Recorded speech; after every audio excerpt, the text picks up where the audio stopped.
2026, do you want to make this the best season yet for you? Well, guess what? It doesn't start in January, it starts in off-season. It is a critical phase.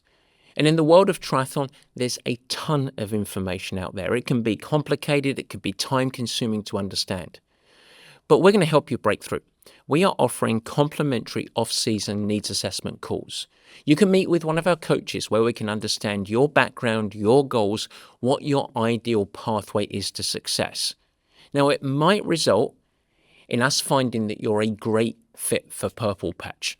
But either way, I tell you what, you're going to leave with some real practical insights to make sure that you can go ahead and nail your off-season, which I have said many times and we dig into on today's show, is the baseline, most critical phase for athletes to have performance breakthroughs. It's very, very simple to get involved. All you need to do is reach out to us, info@purplepatchfitness.com. Let them know that you'd like a needs assessment with one of our coaches and we will set you up. We are going to unlock your effectiveness and your off-season magic. Enjoy the show. I'm Matt Dixon and welcome to the Purple Patch Podcast. The mission of Purple Patch is to empower and educate every human being to reach their athletic potential. Through the lens of athletic potential, you reach your human potential. The purpose of this podcast is to help time-starved people everywhere integrate sport into life.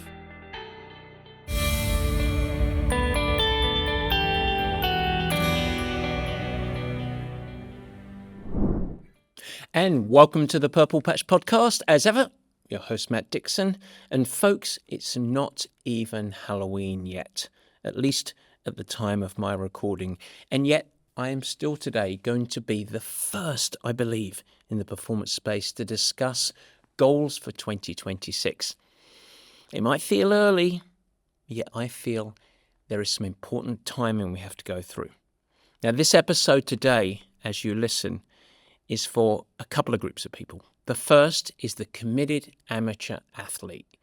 And I want to shake up your world, your approach, just a little bit to help you go to the next level next year. It's also for the busy everyday professional who care about their health and, of course, their performance across work and life, but don't necessarily tackle events, don't identify as an athlete per se. We're going to bring you all together from the different spectrum and bring you into the performance sphere. And we're going to talk about high performance. Here's the mission of today's show. The first is an investigation into the power of physical challenges and why every one of us who care about improvement and showing up our best should maybe step off the sideline and jump into the fire of challenge. What you're going to learn as we go through today is how physical challenges are different from other types of challenges, personal challenges, professional challenges, intellectual challenges, etc. We're also going to dig into what actually happens in the brain when we lean into high-stakes situations. These challenges, what's actually mechanically going on from a neuroscience standpoint, and how can this help us across all aspects of life? And finally, what might this look like for you as an athlete or a business professional? How might you take these lessons and apply them to your situation so that you can get out of your comfort zone and leverage growth? Oh, and one more thing. By the end of it, I want to make sure that I dig into the why. Why am I talking about this now? Such weird timing. Typically, it's New Year, New You, all about January. But I feel like this is the time, the really important time that we talk about it. Everyone else is going to start in January. We are going to start in October. Alrighty, it is going to be short, sweet, inspiring, I hope, but ultimately powerful for you. And with that, let's get going. Challenges 2026. We're going to do the meat and potatoes.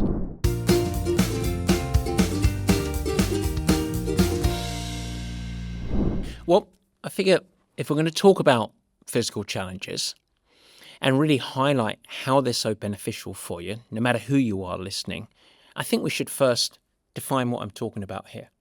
And let's really get a grounding into this. So for part one, I want to dig into just the concept of physical challenges.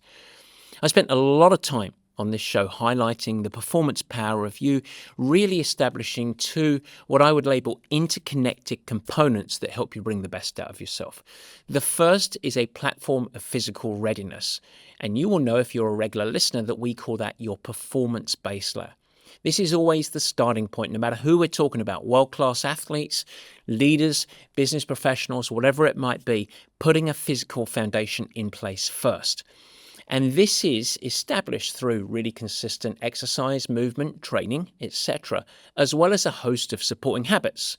And they fuel that critical foundation. Those habits are things like eating properly, getting enough downtime and intentional recovery, sleep, etc. And we put that together, that's one part of high performance. What links into that, the other part of it, is a really robust mental game.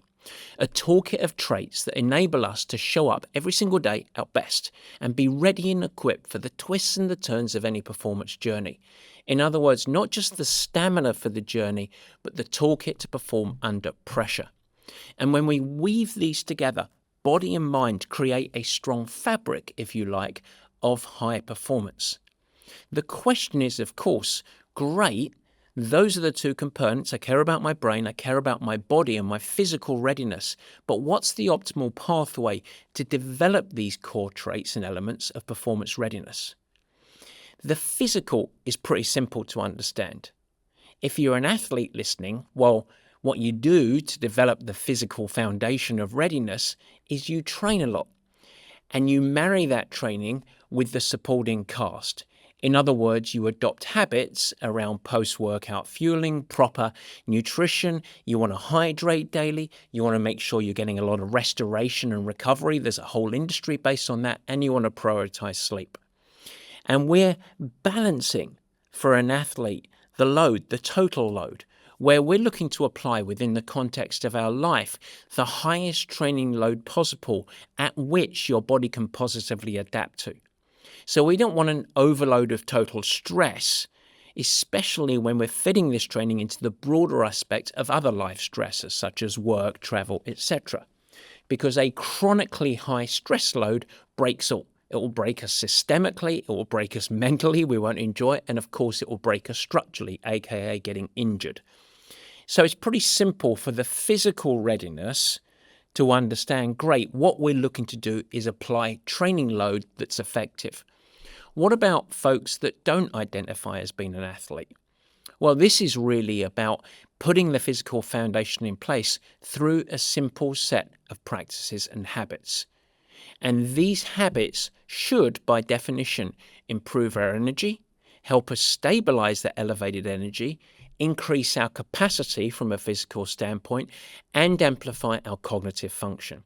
That's what we're looking to do. So that's how we implement these. You might not be event specific, but we are building capacity. We are building physical resilience.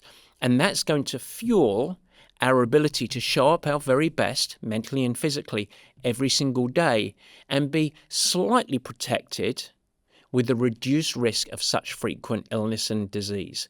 And so we get to stay in the game longer. So that's pretty simple. That's the physical. It's basically a commitment to practices and habits, whether you're steering it towards event-specific training or you're just steering it towards showing up your best every single day. The mental, that's the other side of it. Remember, how is that improved? Well, we understand, and science projects it, and we're going to dig into this today, but we understand that the way that we improve our mental game is by getting out of our comfort zone. We can't just read about becoming more resilient or suddenly developing adaptability and really understanding how to navigate failure. You kind of got to live it a little bit. It's experiential learning. And experiential learning emerges when we actually get out of our comfort zone and sit in simmering discomfort. So challenges deliver experiences, a whole bunch of lessons and experiences that are unavoidable that are going to help you raise your mental game. And I mentioned a couple of them. Setbacks. When you take on a challenge, something that's difficult, something that's tough, you're going to have to overcome obstacles, roadblocks, and you're probably going to stray off course. So you need to get back on course and course correct. It's also going to foster your toughness and grit. And you get better when you commit to this type of stuff. If you're taking on a challenge that's a little bit scary and demanding, you're going to have to be really ruthless in your prioritization. The list goes on. So challenges deliver these experiences. When we discuss physical challenges, both physical and mental games are primed for an up level. That's the good thing about physical challenges. Now, we should define what I mean by taking on a physical challenge as it relates to this show. Because you might be listening as a triathlete or a marathon runner or someone that is not event-driven at all, that might even currently be pretty sedentary. And so when I say physical challenges, it really depends who you are as a listener. Let me highlight this with a couple of simple, very quick case studies. If you're a triathlete right now, and you happen to be finishing up a 2025 season of racing, terrific. When I talk about physical challenges today, I want to put the big wooden spoon in the pot and I want to stir it up a little bit. So I'm not encouraging you to replicate what you've already done. 2026, remember this is about 2026 planning. 2026 might be the year when you decide to take on something bigger, something even more challenging than what this year was. That might be from going from a half Ironman distance triathlon to your very first Ironman. That might be taking on a commitment and putting it out there to say, I'm not going to complete, I'm going to compete. I want to finish on the podium. I want to qualify to the World Championships. Maybe you're even going to get off the Ironman train as a triathlete and say, you know what, I'm going to do something really different. I'm going to go and tackle a 50k trail running race or a 50 mile or even a 100k trail running race. Goodness me, do I even have the legs to do that?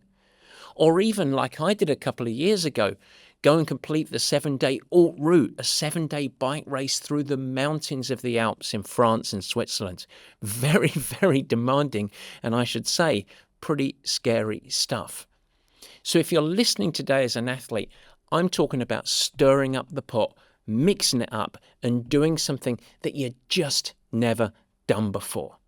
When I'm talking about physical challenge as it relates today, I want you to get out of your comfort zone. Don't just sit with the repeatability side of it. Okay? So, how can you mix it up?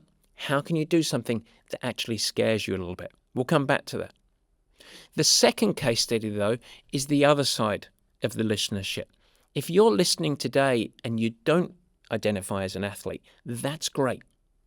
And maybe when I talk about physical challenge, what I'm discussing here is maybe you do bite on something that's a little event-based, something that you've never done before. Could it be that you're going to go and walk or run a half marathon? Goodness me, that's a real challenge and an accomplishment. Maybe you're going to tackle your very first triathlon. Perhaps you're fearful of water and you're going to learn how to swim. We've done a whole podcast on that prior. Or you're going to double down on performance habits instead and say, you know what, I'm not going to do an event. I'm not going to try and learn to swim, but I am going to go and take on a really big physical challenge that in definition by completing it is always also somewhat of a reward. That might be deciding to climb up to the top of the mountain peak that sits over your house, something that's 3 miles up in the sky that you're going to go and hit. Or maybe you're going to take a hiking vacation with a friend or a cycling holiday with a friend. Or perhaps you're going to enter a team-based high rocks event. It doesn't matter what it is, but something that you've never done before. In either scenario, you can see that there's a broad spectrum here. But in either scenario, there's a couple of common threads that are necessary for it to be a catalyst for growth. The first is that by writing down that challenge, by committing to it, by sharing it with your friend or your partner, it should elicit real trepidation. You might even say fear, some uncertainty in your ability to succeed. That's the type of challenge that is a catalyst, where it's simmering discomfort. Whew. Not something that you know you can complete. For me, for example, if I said, I'm going to go and run a 5K, well, I could go and do that. any day. That's not a challenge. That's just me committing to something. I want to commit to a challenge where it's really out there, where I think, can I actually do this? That's where growth really occurs. So that's number one. The second component of that is that a really effective challenge for you, whatever that is a requirement that you probably won't be successful unless you have real commitment and follow through with some form of structured progression towards it, aka training. And you want to be in the realm of possibility that you can be successful. So in other words, it's got to be a little scary, but in order to succeed, you have enough agency that with commitment, with effort, with training over the course of many months, you can move towards that challenge and it is going to be successful. The reason that commitment is really important is all of the juicy stuff, alrighty, the fruit of reward emerges in this case from not just the day itself of the challenge, but actually the journey that you're taking to get there. And so this is the components. Number one, make it be scary. Number two, you can only succeed if you really commit and have some follow through. And number three, ultimately, it is realistic. If you have those, the physical challenge, it's all about you picking something for you that's inspiring and that you can actually succeed from your starting point, not when you're in high school, but right now. That's what we're looking for, okay? If you have these elements in place, you're in a position to leverage that challenge for huge growth. And that's what we want to dig into today. And so as we think about this, I understand it's really, really tough to find the right challenge that fits all of these criteria. And so if you're listening today and you're a non-purple patch athlete, purple patch athletes get our support already. If you're a non-purple patch athlete today, feel free to reach out to us. We're happy to set up a complimentary needs assessment.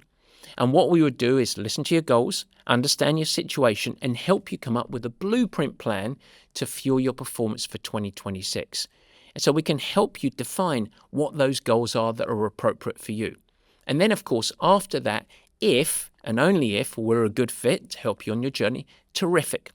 But what we promise is a pressure-free chance to pick our performance brains and lean into our years of coaching wisdom to help many other folks just like yourself. So we're happy and delighted to set up a complimentary needs assessment. That's a part of why we do this podcast. It's very simple to apply or reach out and find a slot, which is info@purplepatchfitness.com.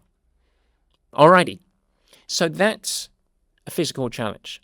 That's what we're talking about today. All of us holding hands, someone getting ready for a 50K, someone getting ready for a hiking holiday, someone that's going to learn how to swim, someone that's going to go and complete their first Ironman, someone that's going to try and be a world champion. It doesn't matter. We're dedicated to improve. We're holding hands. We're going to support each other on this journey. So my question is, when you take on these physical challenges, what happens to your brain? By investigating this, and to truly appreciate the value behind physical challenges, it's worth us digging into a little bit of basic neuroscience. Ladies and gentlemen, we're going to talk about the brain. Yep, the thing between your ears. Because there's a wealth of scientific research that highlights a truth about our all-powerful brain. And the part of the brain that we really care about is broken up into two parts. The first, the prefrontal cortex, that's sitting at the front of the brain, and then just on top of the stem, the amygdala. These are the two components that we think about this. Now, if you're not aware, our prefrontal cortex, that area that sits at the front of the brain, that's the part of the brain that is responsible for some really important elements of performance: planning, focus, decision-making. And of course, in a sporting context and in a professional and a life context, we want to keep that logical planning, decision-making part of the brain online and in control. The amygdala, on the other hand, we can think about that as our threat detector. In many ways, it's our fire alarm. And what it's responding to is perceived threats or high demands. That highly reactive portion of the brain. Now, research from Amy Arnston, Yale University, 2009, shows us that stress spikes, the amygdala shuts down the prefrontal cortex. So, of course, what occurs there? You've got planning, decision-making, focus, and the amygdala, very, very loud, a little bit like a fire alarm going off. It shuts down that part of the brain. And that leads to a panic response.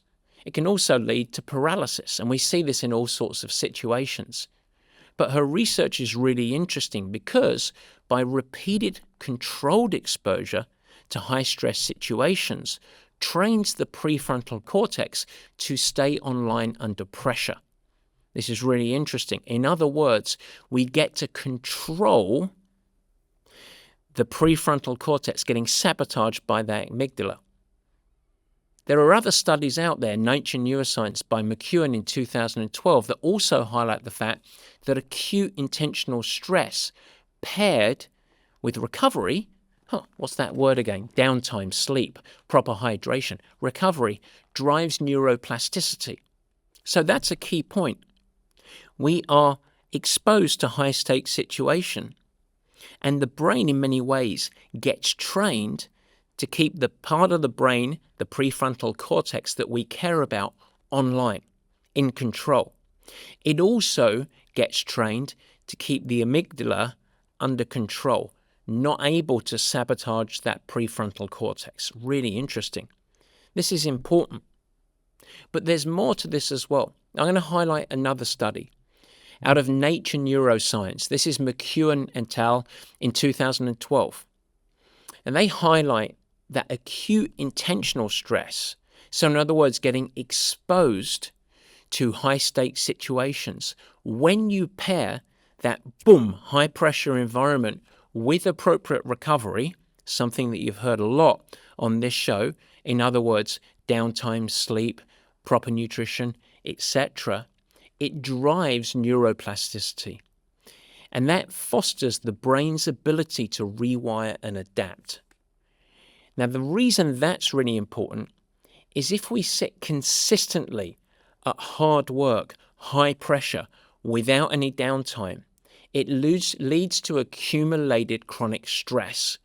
And accumulated chronic stress, your body's reaction or response to a perceived threat, starts to break us down. But when we have targeted stress situations, paired with enough downtime and recovery, those high-pressure situations actually build resilience. They force adaptations. It's no different than a muscle. You train a muscle, then you let it rest, we sleep, adaptations help it get stronger.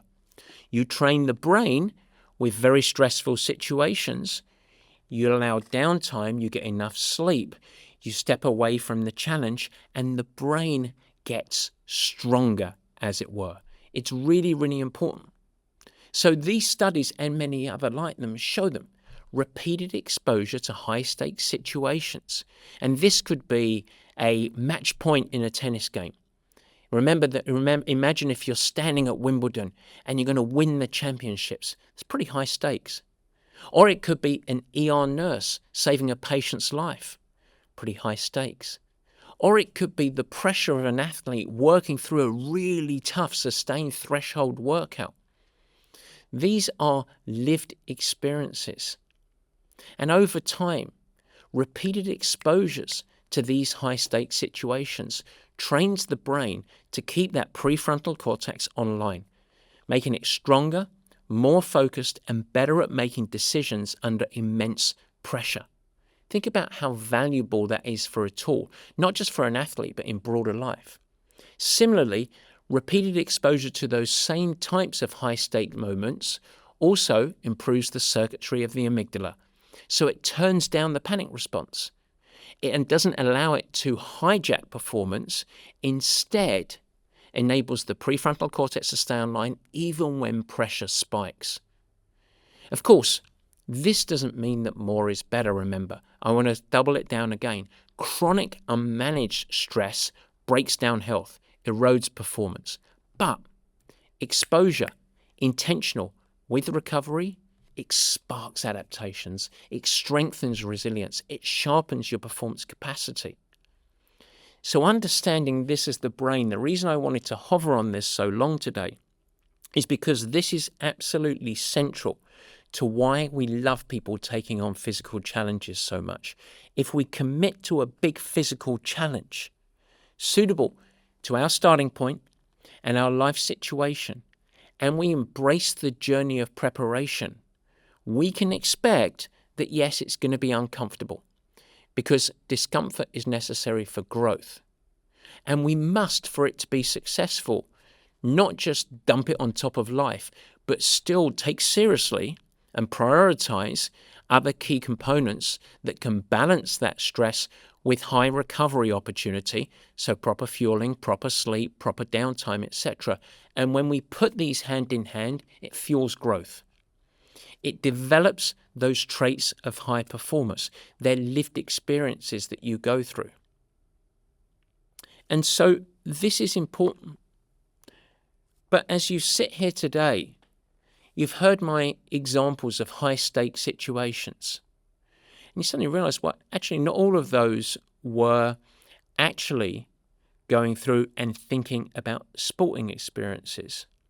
A nurse in the ER, for example, or going on the journey to take a company public, whatever it might be.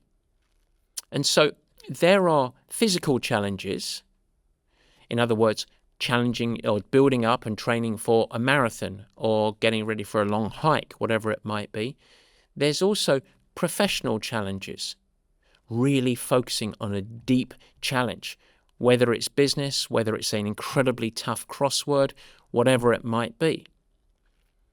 There is challenges that are just self-challenges that are really difficult. Imagine me being in Cambodia and losing my passport and trying to get home. That's a high-stakes situation. I need to get back home and I've lost my passport and I'm in Cambodia.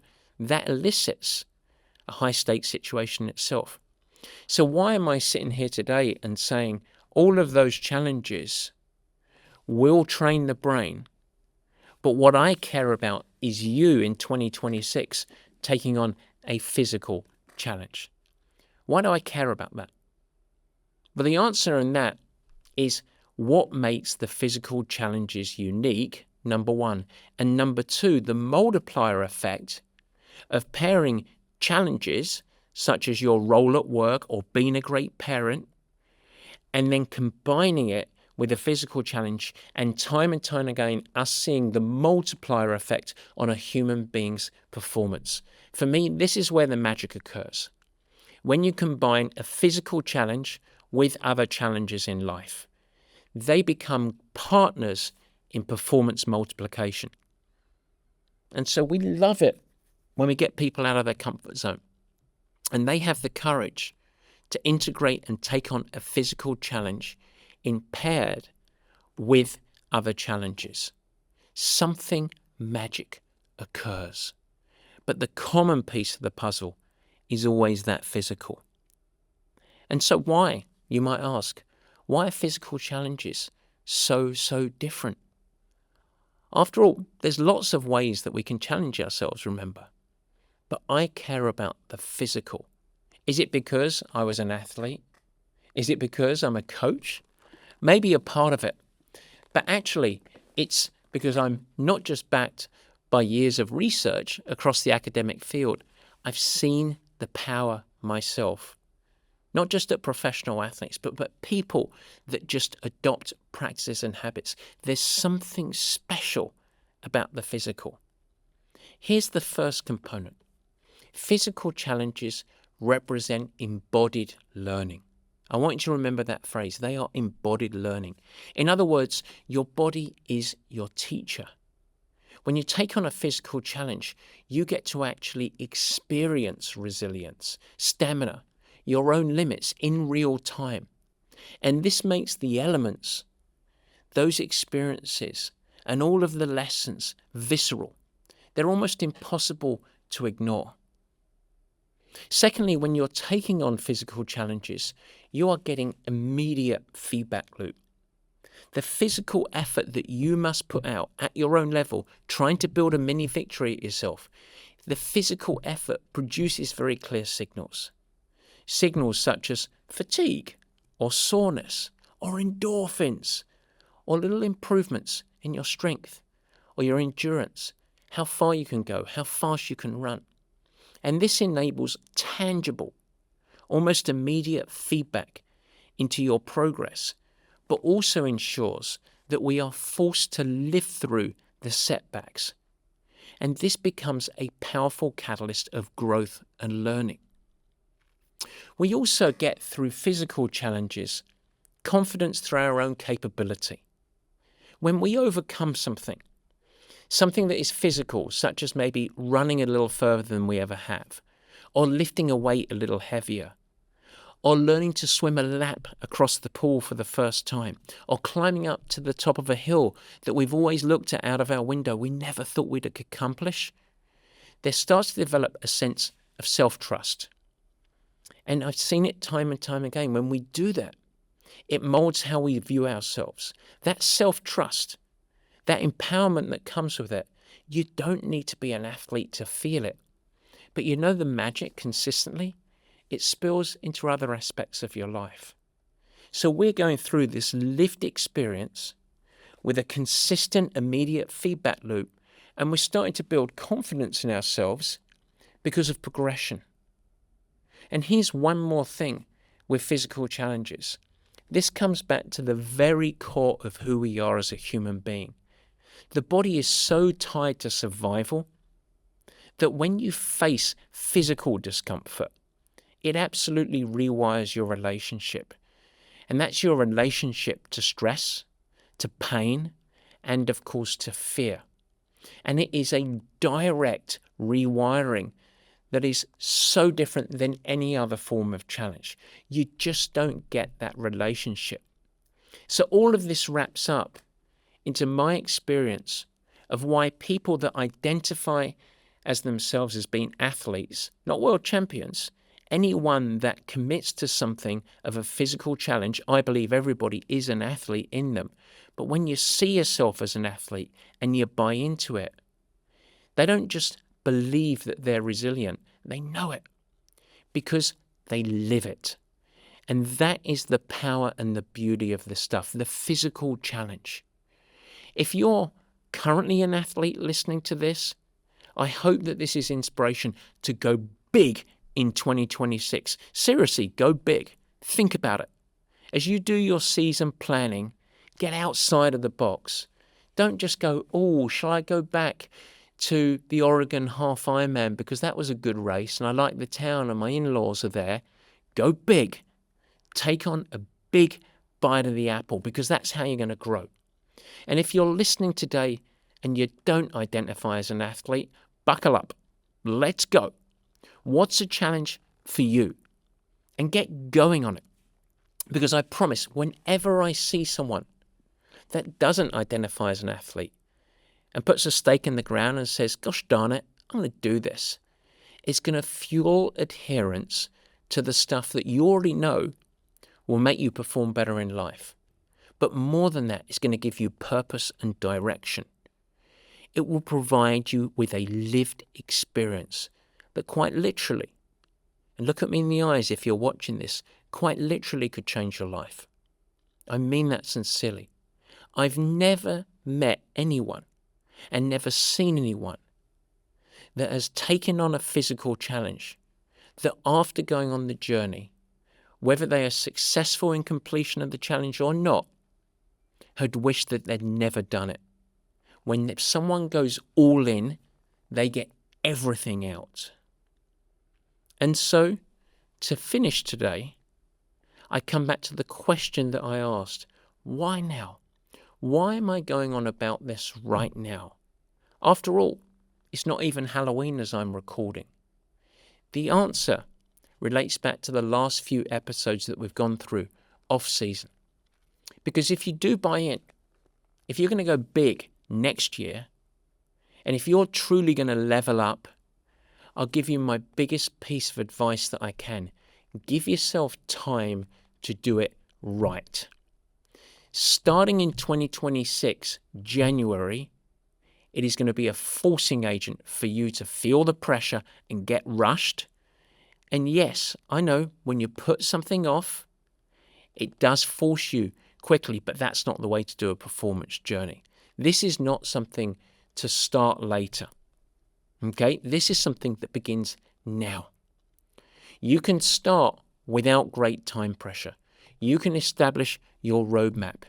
You can begin the journey with sensible progression and mini victories.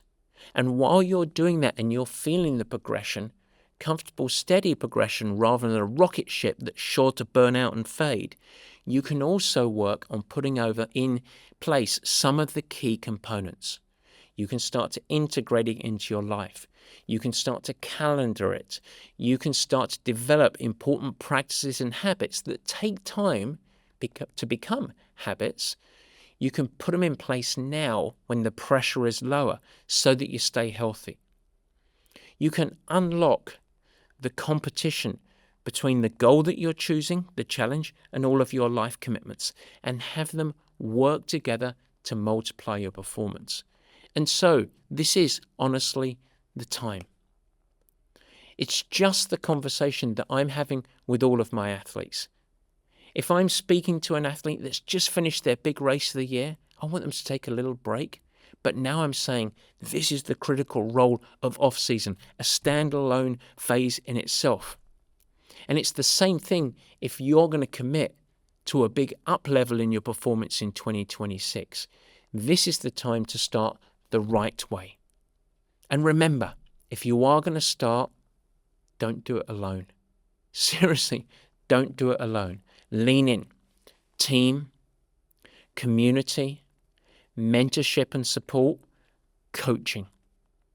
And so with that, I ask you, what is going to be your physical challenge in 2026? What is it going to be in sport and in activity? And what is it going to be in life? Take on big challenges and have them work together in a bi-directional impact to help you to become a better human being.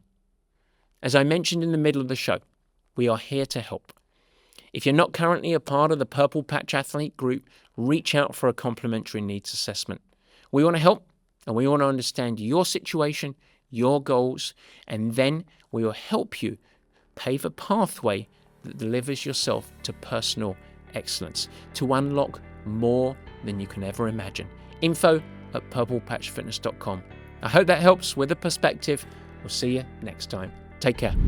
Guys, thanks so much for joining and thank you for listening. I hope that you enjoyed the new format.